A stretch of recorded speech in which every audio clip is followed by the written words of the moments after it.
त्याज्य ग्रह दिव्य शुद्धि अशोच निर्णय तथा कर्तव्य का वर्णन। मदरसा कहती, बेटा अब त्याज्य और ग्रह वस्तुओं का प्रकरण आरंभ करती हूँ, सुनो।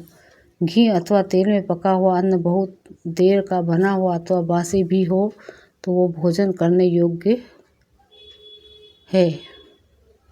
गेहूं, जौ तथा गोरस की बनी हुई वस्तुएं तेल घी में ना बनी हो तो भी वे पूर्ववत ग्रह है।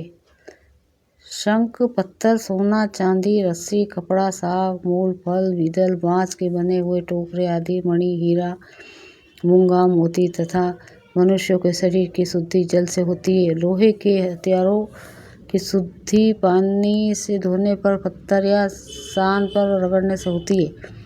जिस पात्र में तेल या घी रखा गया हो उसकी सफाई गर्म जल से होती है। शुभ धन राशि, मृगचर्म, मूसल, ओखली तथा कपड़ों के ढेर की शुद्धि जल छिड़कने मात्र से हो जाती है। वलकल, वस्त्र, जल और मिट्टी से शुद्ध होते हैं। तृण, काष्ठ और औषधियों की शुद्धि जल छिड़कने से होती है। भेड़ के ऊन से बने कपड़े और केश आदि दोषयुक्त हो गए हो तो उनकी शुद्धि सरसों अथवा तिल की खली और जल से होती है। इसी प्रकार रुई के बने कपड़े पानी और क्षार से शुद्ध होते हैं। मिट्टी के बर्तन दोबारा पकाने से शुद्ध होते हैं। भिक्षा में प्राप्त अन्य, कारीगर का हाथ, बाजार में बिकने के लिए आई हुई शाक आदि अस्य ईश्वरों को सुखमुख गली से आई हुई वस्तु, जिसके गुण दोष का ज्ञान ना हो, ऐसी वस्तु और सेवकों की लाई हुई चीज सदा शुद्ध मानी गई है। जिसके शिशुओं ने अभी दूध पीना नहीं छोड़ा हो, ऐसी स्त्री तथा दुर्गंध और बुदबुदों से रहित बहता हुआ जल स्वाभाविक शुद्ध है। समय अनुसार अग्नि में तपाने, बुहारने, गायों के चलने फिरने, लीपने, जोतने और सींचने में भूमि की शुद्धि होती है। बुहारने से और देवता की पूजा करने से घर शुद्ध होता है। जिस पात्र में बाल या कीड़े पड़े हो, जिस गाय ने सूंघ लिया हो तथा जिसमें मक्खियाँ पड़ी हो, उसकी शुद्धि राख और मिट्टी से मलकर जल द्वारा धोने से होती है। तांबे का बर्तन, खटाई से रंगा हुआ शीशा, राख से और कांसे के बर्तनों की शुद्धि राख और जल से होती है। जिस पात्र में कोई अपवित्र वस्तु पड़ गई हो उसे मिट्टी और जल से तब तक धोएं जब तक कि उसकी दुर्गंध दूर ना हो जाए, इससे वो शुद्ध होता है। पृथ्वी पर प्राकृतिक रूप से वर्तमान जल, जिससे एक गाय की प्यास बुझ सके, शुद्ध माना गया है।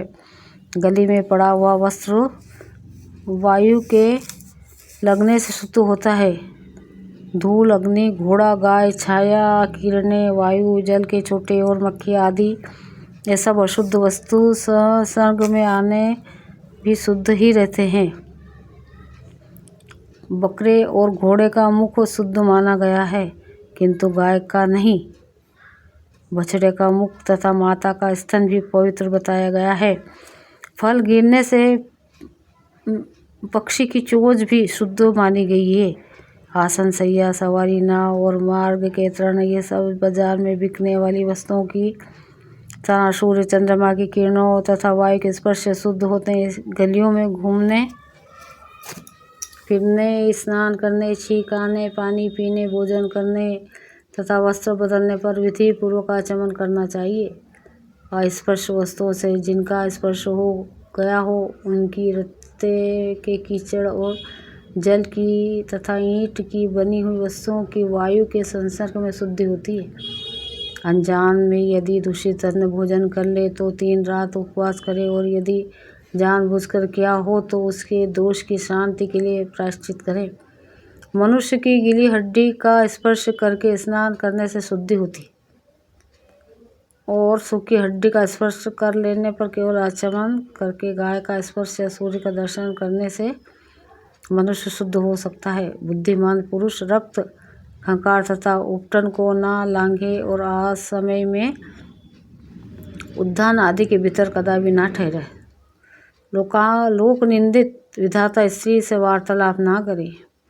जूठन, मलमूत्र और पैरों के धोने ना को घर से बाहर फेंके।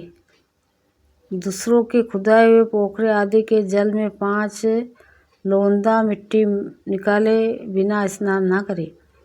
देवता संबंधी सरोवर तथा गंगा आदि नदियों में सदा ही स्नान करें। देवता, पितर, उत्तम शास्त्र, यज्ञ और मंत्र आदि की निंदा करने वाले पुरुषों से स्पर्श और वार्तालाप करने पर सूर्य के दर्शन से शुद्धि होती है।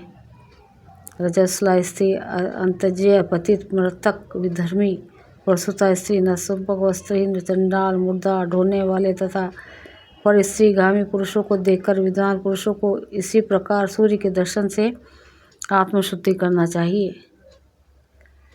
अभक्ष्य पदार्थ, नवप्रसूता स्त्री, नपुंसक, बिलाव, चूहा, कुत्ता, मुर्गा, पतित जाति, बहिष्कृत, चंडाल, मुर्दा, ढोने वाले, रजस्वला स्त्री, ग्रामीण, सुअर आदि अशोच दूषित मनुष्यों को छू लेने पर स्नान करने से शुद्धि होती है। जिसके घर में प्रतिदिन नित्य कर्म को अवहेलना होती हो तथा जिन्हें ब्राह्मणों ने त्याग दिया हो वह नरधाम महापापी है।